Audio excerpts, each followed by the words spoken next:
So today we're going to talk about something called an arithmetic series, which is, going to piggyback on this idea of an arithmetic sequence. So let's start with a couple of basic arithmetic sequences. So 1, 4, 7, 10, 13.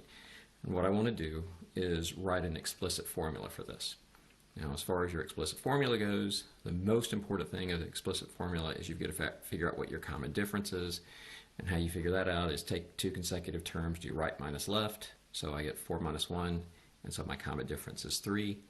Once I know my common difference is 3, I'm going to make up a formula. And my formula is going to be a sub n equals your common difference, stick an n, plus, and then you got to figure out what goes here. How you figure out what goes here? When you plug in a 1, you better get that first position, which in this case is a 1. So when I plug in 1, that's going to give us 3 times 1 plus whatever this is. I got to make sure that's a 1. Well, the only way that's going to happen is if this thing happens to be a minus 2. So we now have our formula is a sub n is equal to 3n minus 2. Okay. Another example. Let's say I started with 10, 1, negative 8, negative 17.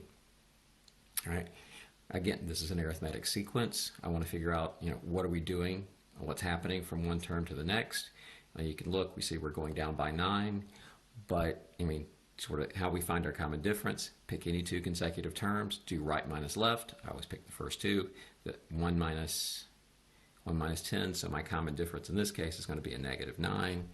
So now when I write my formula, I have a sub n equals, you write your common difference, which is negative 9, times n plus something, and your job is when you plug a 1 in, because this is position 1, position 2, position 3, position 4, you're trying to make sure that when you plug a 1 in, you get a 10.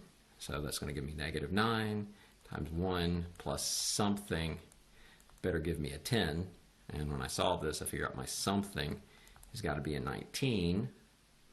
And so now I'm done. I just plug it in and end up with a sub n is equal to negative 9n plus 19. There's a little review for what we really need out of an arithmetic series. All right. And so now, I hate that I have to do this in a little video because this is one of my favorite stories, but you're going to get the highlights, and I may have already mentioned this in class. Kid, very bright kid in the class. It was, mid 1700s, one-room schoolhouse, probably, some say it was 5, some stories say it was 5, some accounts say it was 7. I'm going to say it was 6. The teacher got mad at the class and it said, add up the numbers from 1 to 100. So I want to do 1 plus 2 plus 3 plus 4 plus ... plus 99 plus 100. And the instant the question was asked, this little 6-year-old kid spit out the answer. All right, and here's what he did. He looked at this and he said, all right, if I'm going to add all these up, I'm going to call that an S, okay, for sum. And I don't know, what I'm going to do is I'm just going to write them down backwards. So instead of writing 1, 2, 3, 4, 5, 6, 7, all the way up to 100, I'm going to write down 100, then I'm going to write down 99, then I'll write down 98, I'll write down 97, plus ... plus 2 plus 1. All right, so that part's not terribly interesting. Here's the part that's kind of neat. First, if I were to write all of those numbers down at the beginning, I would have written 100 numbers down, because if I've written down 1 to 100. So I want you to think we have 100 columns. And now let's figure out what each column adds up to be. Well, 1 plus 100, well, that's going to be 101. 2 plus 99, well, that's going to be 101. 3 plus 98, that's going to be 101. You probably see the pattern here. This is going to give me 101. This is going to give me 101. This is going to give me 101.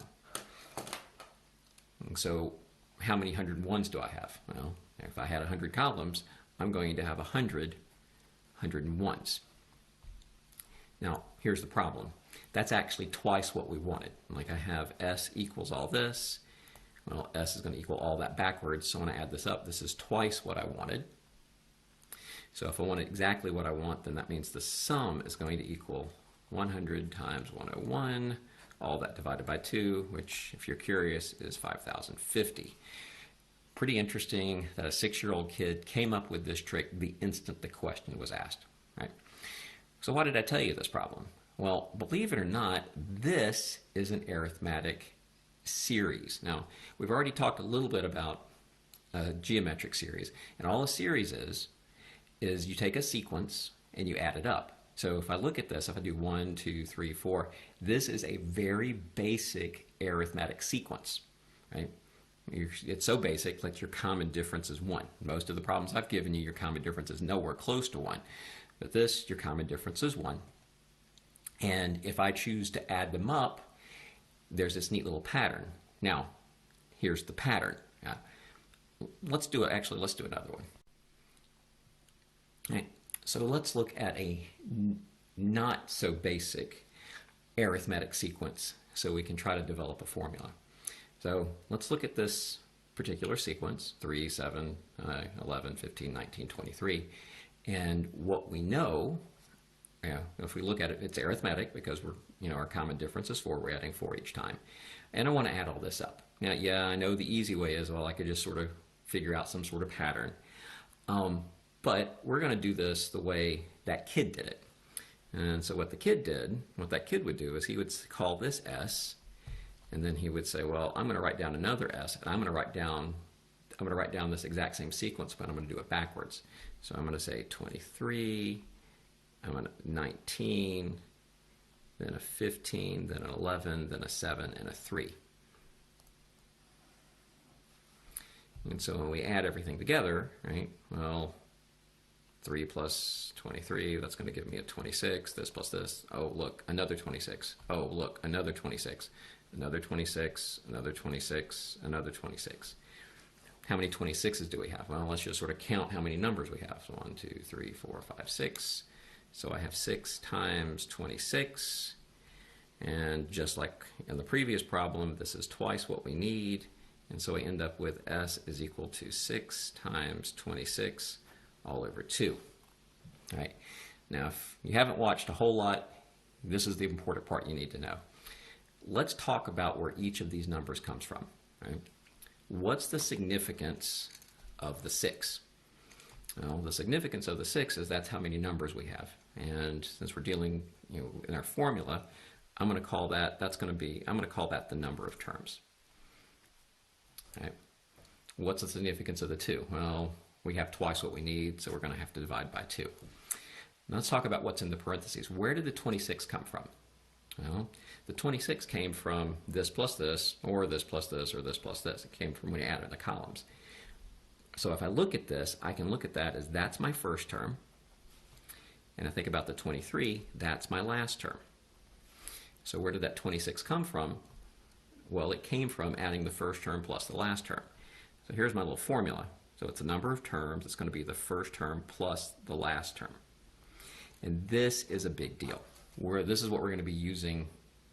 This is what we're going to be using today. And this is basically summing up an arithmetic sequence. Right? Now, officially, this is how I write it.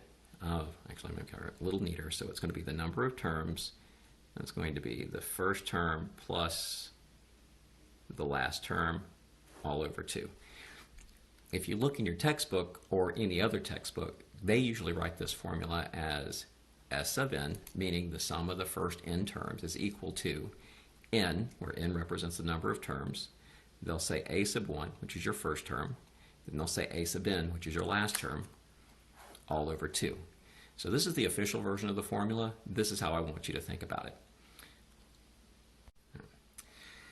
So now, while I talked about it, it was at the end of the long video, and I need to reintroduce this whole idea of sigma notation because, well, that's pretty much what we're using. So this next part has nothing to do with arithmetic sequences. It just has to do with notation. And I want to talk about sigma notation, and I want to do 3 examples. So here's sigma as his first example. Let's do n equals 1 to 5 of 2n minus 3. And I want to talk about what this actually means. Okay? So whenever you see this little sigma notation and it says n starts at 1 and it stops at 5, what they're telling you to do is take this expression, plug in this case, plug a 1 in. So when I plug a 1 in, this is going to give me 2 times 1 minus 3. Then they're telling you, now n goes up 1. So instead of n being 1, n's a 2. So I want to do 2 times 2 minus 3. Now they want you to plug a 3 in, so that's going to give us 2 times 3 minus 3. Then they want you to plug a 4 in, which is going to give us 2 times 4 minus 3. And then they want you to plug a 5 in, that's going to give you 2 times 5 minus 3. And then you stop. So this is read from n equals 1 to 5, meaning you're going to use the values of n 1 to 5, and that's it. And then you're going to keep plugging those values into this thing. And so now when you compute them, well, let's see, 2 minus 3 is going to give us a negative 1. 4 minus 3 is going to give me a positive 1. 6 minus 3 is going to give me a 3. 8 minus 3 is going to give you a 5. 10 minus 3 is going to give you a 7. And because it's sigma, that means we're going to add all these up. And so when I add all those up, that's going to be my answer. So those cancel. And if you're curious, we end up with our answer is 15. Now, for the most part, this is what we're going to see today. But I do want to show you a couple of little tricky parts with sigma notation. Tricky part number 1 is, what if I gave you from n equals 2 to 7 of 4? What happens if you don't see an n? Right? Well, if you don't see an n, it actually makes your life a lot easier. When n equals 2, what's the value of 4 equal? Well, it's going to equal 4. When n equals 3, what's the value of 4 equal? It's going to equal 4. When n equals 4, what's the value of 4 equal? It equals 4. When n equals 5, we get a 4. When n equals 6, we get a 4. When n equals 7, we get a 4. And because it's sigma, we're going to add all these together. And so I have 6 4s, so I end up with 24. All right. Sigma doesn't always have to start with 1. Fortunately, to the problems I'm giving you, they start with 1, but they don't always. Now, last sigma is going to be, let's say I want to start with n equals 3 to 6 of n squared. So to compute this, when n equals 3, well, we plug a 3 in. So that's going to give us 3 squared.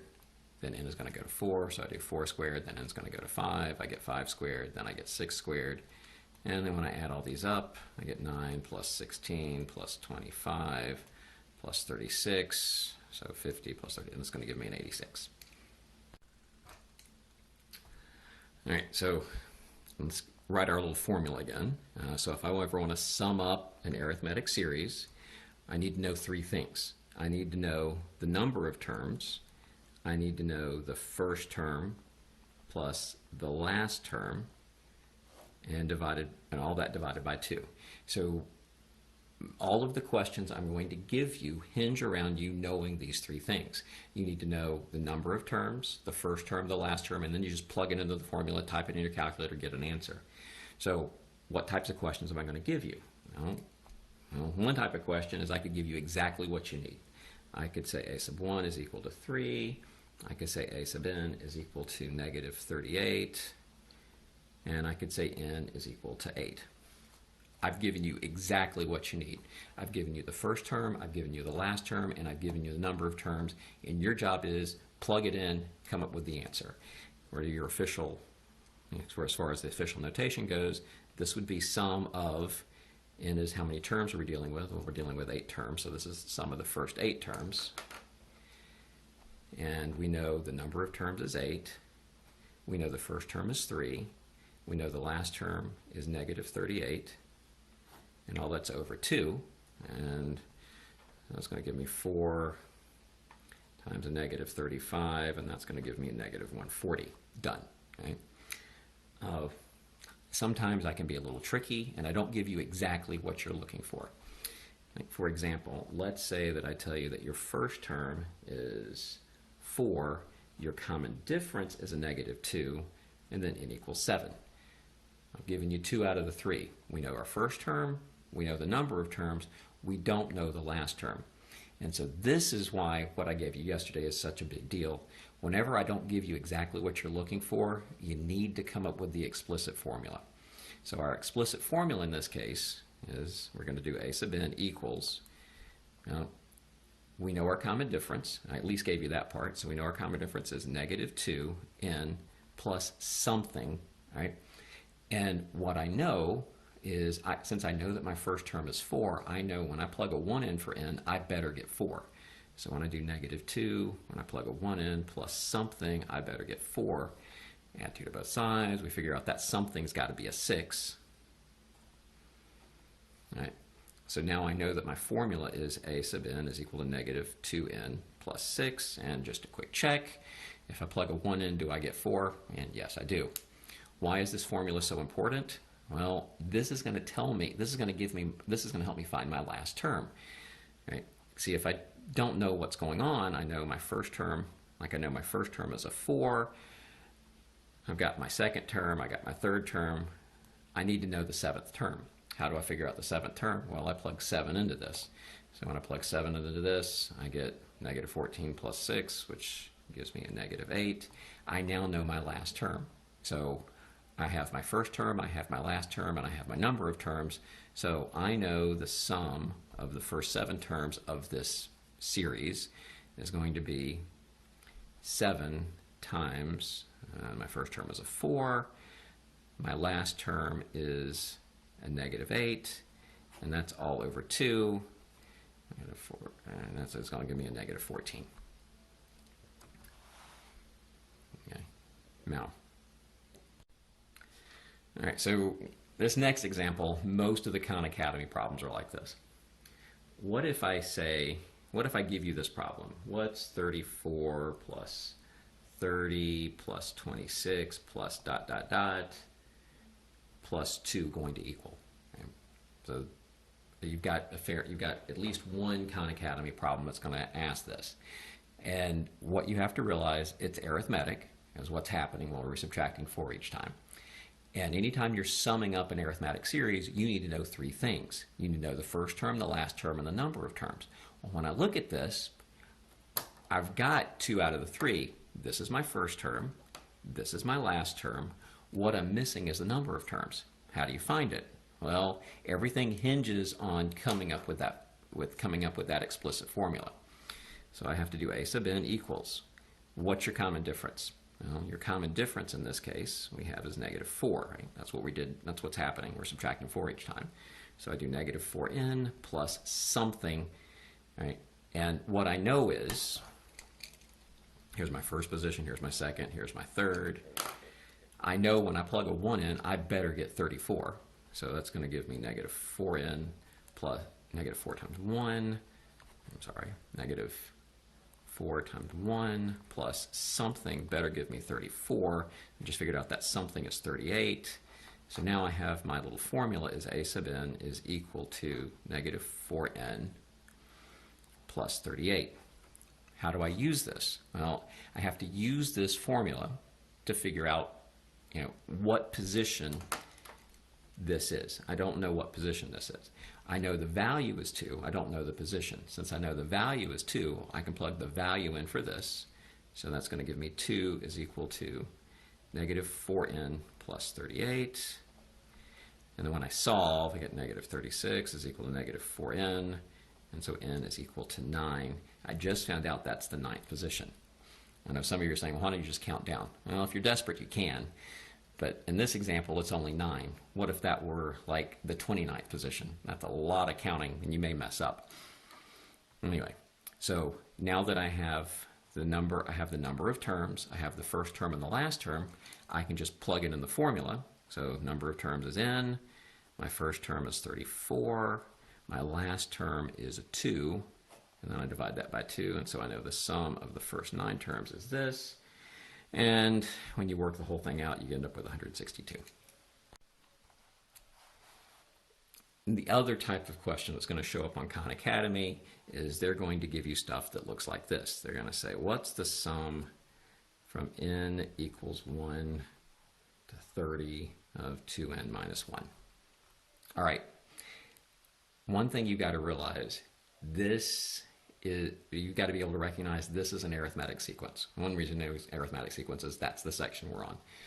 But another way you know that this is your arithmetic sequence is if I had given you a sub n is equal to 2n minus 1, and I asked you what your common difference is, at this point, if you've gotten comfortable with it, you'd be easily able to say, oh, my common difference is 2, because this looks just like every formula we've done with an arithmetic sequence. So another thing you can look at, if you can identify, if it looks like an equation of a line, it's an arithmetic sequence. So once you know this is an arithmetic sequence, your job, and because it's a summation, you're adding up the arithmetic sequence, your job is still the same. You need to know what's the first term, what's the last term, and what's the number of terms. Well, how do you figure out the first term? Well, this says n starts at 1, so plug 1 in. So my first term is going to be 2 times 1 minus 1, and that's going to give me a 1. How do you figure out the last term? Plug the 30 in. Because if you were to compute this, what you would end up doing is you'd plug 1 in, you'd plug 2 in, you'd plug 3 in, and then the last one you would plug in is 30. That's going to be your last term. And so my last term in this case is going to be 2 times 30 minus 1, which is going to give me 59. Now, what's a pretty easy question at this point? How many terms do you have? Well, if n is counting from 1 to 30, that means you've got 30 terms. So if I want to know the sum of those 30 terms, that's going to be the number of terms, which is 30, times the first term plus the last term, all over 2. And this ends up being 900.